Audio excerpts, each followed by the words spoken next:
আরবের বিস্তীর্ণ ও তপ্ত মরুভূমিতে পথ হারিয়ে ফেলেছিলেন এক সুদানি গাড়ি চালক। টানা দুদিন মৃত্যুর সঙ্গে পাঞ্জা লড়ে অবশেষে তিনি নাটকীয়ভাবে উদ্ধার পেয়েছেন। পূর্ব লিবিয়ার আজদাবিয়া এবং আজকিরা শহরের মধ্যবর্তী এক নির্জন মরুভূমিতে এই ঘটনা ঘটে। ভিডিওতে দেখা যায় বিস্তীর্ণ মরুভূমির মাঝে তৃষ্ণার্ত ও ক্লান্ত ওই চালককে উদ্ধারকারীরা পানি পান করাচ্ছেন। জানা গেছে, ওই সুদানি নাগরিক লিবিয়ার একটি তেল কোম্পানিতে কাজ করতেন। কাজের মাঝেই হঠাৎ করে মরুভূমির বুকে তিনি নিখোঁজ হয়ে গেলে কোম্পানিটি সংশ্লিষ্টদের কাছে খবর দেয়। খবর পেয়ে একটি স্থানীয় স্বেচ্ছাসেবী সংগঠন তাকে খুঁজতে উদ্ধার অভিযান শুরু করে। নিখোঁজ হওয়ার প্রথম দিনেই বালুর বুকে ছাপ অনুসরণ করে তারা তার ট্র্যাকটি খুঁজে পায়। কিন্তু ট্র্যাকটি পড়ে থাকলেও এর আশেপাশে চালকের কোনো খোঁজ না মেলায় সবার মাঝে গভীর উদ্বেগের সৃষ্টি হয়।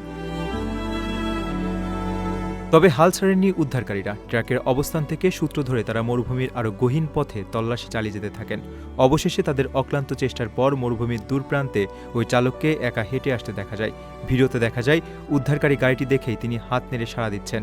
কাছে পৌঁছাতেই তাকে দ্রুত পানি খেতে দেওয়া হয়। টানা দুদিন মরুভূমির চরম বৈরী পরিবেশে আটকে থাকার পরও তাকে সুস্থ ও জীবিত অবস্থায় উদ্ধার করতে পেরে স্বস্তির নিঃশ্বাস ফেলেন সবাই।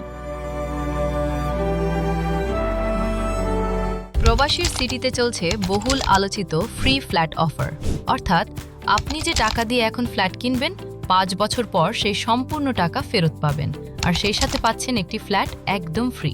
অফারটি সীমিত সময়ের জন্য, তাই দ্রুত যোগাযোগ করুন স্ক্রিনে দেওয়া নাম্বারে।